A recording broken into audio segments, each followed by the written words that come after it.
Good morning or afternoon, physics students. So we started and worked out this problem in class, and I wanted to offer a video on talking through how I would work it out as well. So you have that to look on to.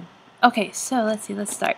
First thing, it's a force problem, so first thing we start with is our free body diagrams. So for object A, we have our weight, we have the normal by the table on the box A, and we have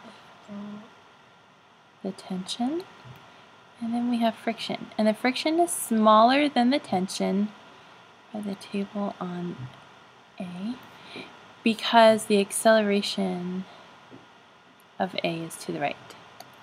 For B, we have the weight of B equals mBg and tension. And the tension is smaller because if the acceleration of A is to the right, the acceleration for B is down. Okay. So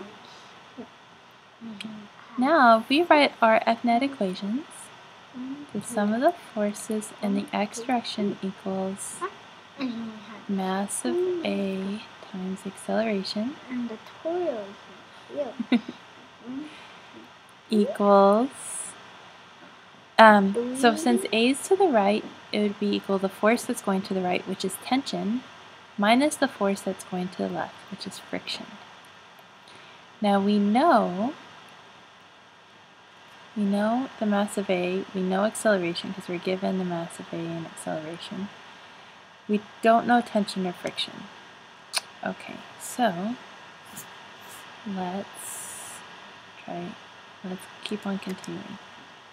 So the sum of the forces in the y direction for box B is ma, so mass of B times the acceleration. Since the acceleration's down, it's the weight going down, because that's going down, minus the tension. Okay, so then we know the mass of B, we know acceleration. Weight is equal to the mass of B times G, so we know that.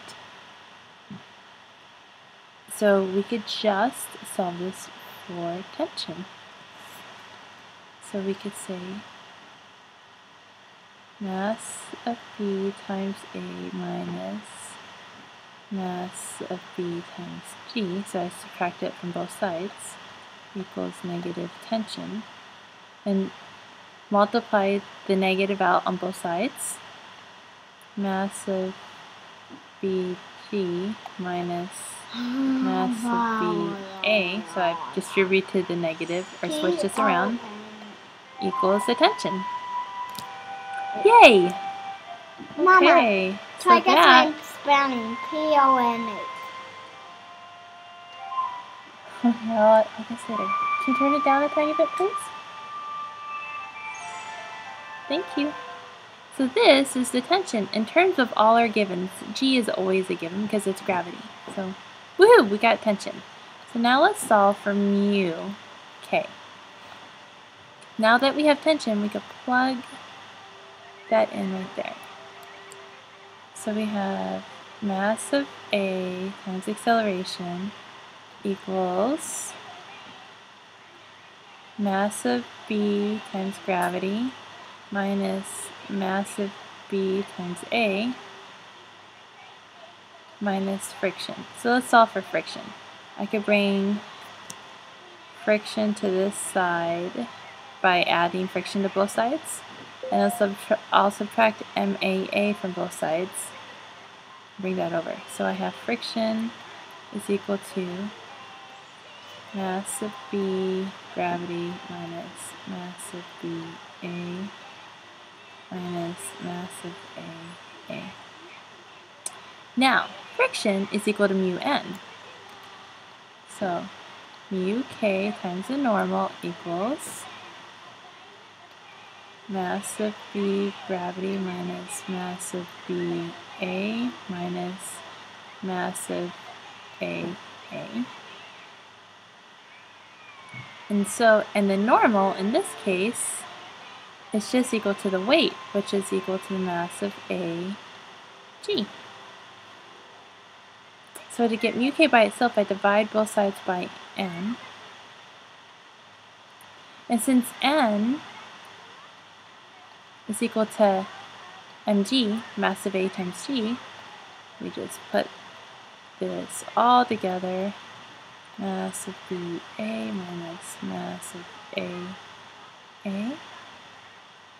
all over mass of A times gravity.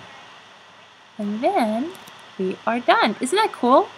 So what I want you guys to try to do is try to get into the habit, or not even in the habit, of not giving up.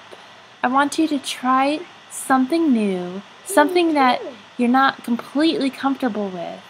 And I want you to solve something that you never thought you could. And then you could get better. And I want you guys to grow and be amazing students, amazing physics students. And so I'm going to push you, and I'm going to make you guys a little uncomfortable. I know, gosh, look at the screen. The screen looks like gibberish. It's kind of messy. There's no numbers, there's subscripts and everywhere. But if you follow each little step, it's really not too bad. And you can do this. You can totally do this. Every one of you can do this. I want to build your confidence. I want you guys to be able to do this because you can. You can. You're amazing. And I just want so much for you. And the way that we're going to get there is just through practice. So I hope this helped. I will see you in class tomorrow. And we'll work out some more things. All right. Bye-bye.